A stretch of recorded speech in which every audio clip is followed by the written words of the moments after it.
All right, welcome back to CTV Morning Live. We had some adventurous times here at 87 George just a couple of days ago, and we called in Humane Wildlife Control. We have Marc Chubb from Humane Wildlife Control with us this morning. Good morning. Good morning, Jeff. So it was a typical day for you, but it was kind of an exciting day for us here with the male raccoon that had jumped up onto our balcony, and he was set up for life. He was happy there. Oh, yeah. Yeah, he was kicking back, relaxing, and in fact, I snapped a shot of him with my phone with him on his back.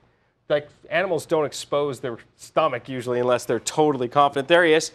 There he is. Yeah, just laying around. Crashed on the deck. And then you came along and grabbed him out of there and did so humanely. And that's, I think, important to a lot of people these days, taking care of an animal situation or a pest control situation humanely as possible. Absolutely. Yeah.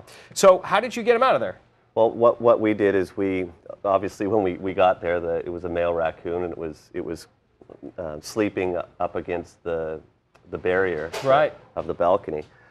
So what I did is approached it very slowly, got the lasso, the catch pole, under its arms. Is that what we see here? That's what we got here. Okay, kind of right under his I got that front under legs. its arms. Yeah. We were worried about the raccoon jumping over the balcony. Yeah, that would be a big concern. There was quite a few people below, so I got it under the arms, and sure enough, it went under the glass of the balcony. Ooh. So I handed off the pole to my coworker. My coworker took the pole, passed it back over to me. We got it into a cage and released it nearby. Oh, good. So this is a typical day for you? Typical, yes. Yeah. Absolutely. How many calls, raccoon-wise, is it mostly raccoons that you're dealing with on a daily basis? Well, raccoons are definitely my favorite, but this time of year, the majority of our calls are bats.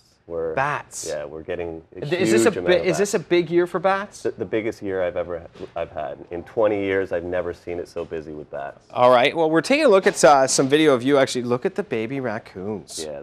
We'll get back to bats in just a second, because we have actually a bit of a kind of an example of what you would use in that situation. So you hear some noises in your attic, you smell something, maybe two, and you think to yourself, I got a problem. Yeah. So we give you a call, Humane Wildlife Control. You come in, and there's a little family in there with babies. How do you solve that problem humanely? Well, what we do is we would get up into the attic. We literally crawl through the attic, find the babies, steal the babies from the mother, leave the mother in the attic, pull the babies onto the outside. Okay. The old days, we used to go up with the catch pole, snare the mom, get the babies, and bring them out together. But that's actually more work than you need to do. Well, and it also stresses the female out. And when you're dealing with female raccoons, you want to keep the stress levels down. So we go into the attic, we pick the babies up, bring them onto the outside of the house, block all the entry areas and possible re-entry areas.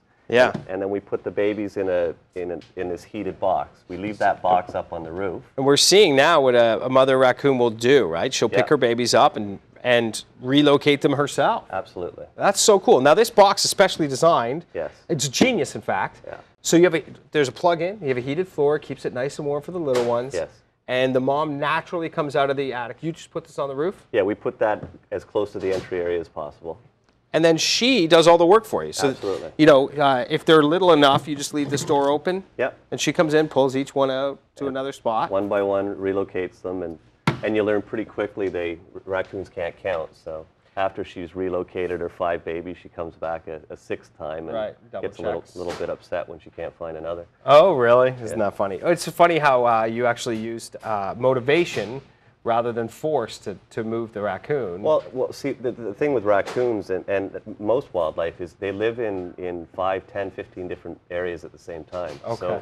So often we're not creating another problem. The mother picks her babies up and moves them to an existing den site. Okay.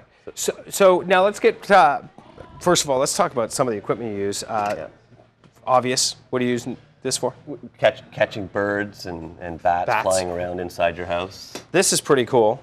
This helps out when you don't want to approach something necessarily without knowing it's there. Well, that's a diagnostic tool too. That helps us find mouse entry areas, bat entry areas. Fantastic. Tiny areas that are hard to reach. And these may look standard, but they are anything but. This is serious padding on here. This is like... Those are raptor gloves. So, they'll... So if I could have a hold-it eagle on here and not be absolutely. hurt. And what we use those when you know, we have caught hawks and eagles, Is that right? owls, but squirrels will fall down a chimney, and they can't climb back up the chimney where raccoons can. But the squirrels will reach in the damper, grab a hold of the squirrel, and pull it out that way. We're right out of time. Quickly tell me the story about the U.S. Embassy. Well, a week before Clinton was showing up at the U.S. Embassy to open it up, we got a call with a skunk inside the embassy. So Awkward. A little bit. So we got out, and I had Marvin the Marine showing me, armed Marine escort showing me. He was telling you how he would have done it back home in Kentucky. He sure did. Him and his daddy used the deal. Yeah. And the skunk was underneath the pallet, and I had to snare the skunk. No avoiding the big explosion though. It was a huge explosion. The embassy was pretty smelly by the time we got out of there. Well, there you are. Look at you, like a rock star right there. I don't know what we would have done without you. We appreciate you dropping by. Thank you so much. And call Humane Wildlife Control if you have an issue.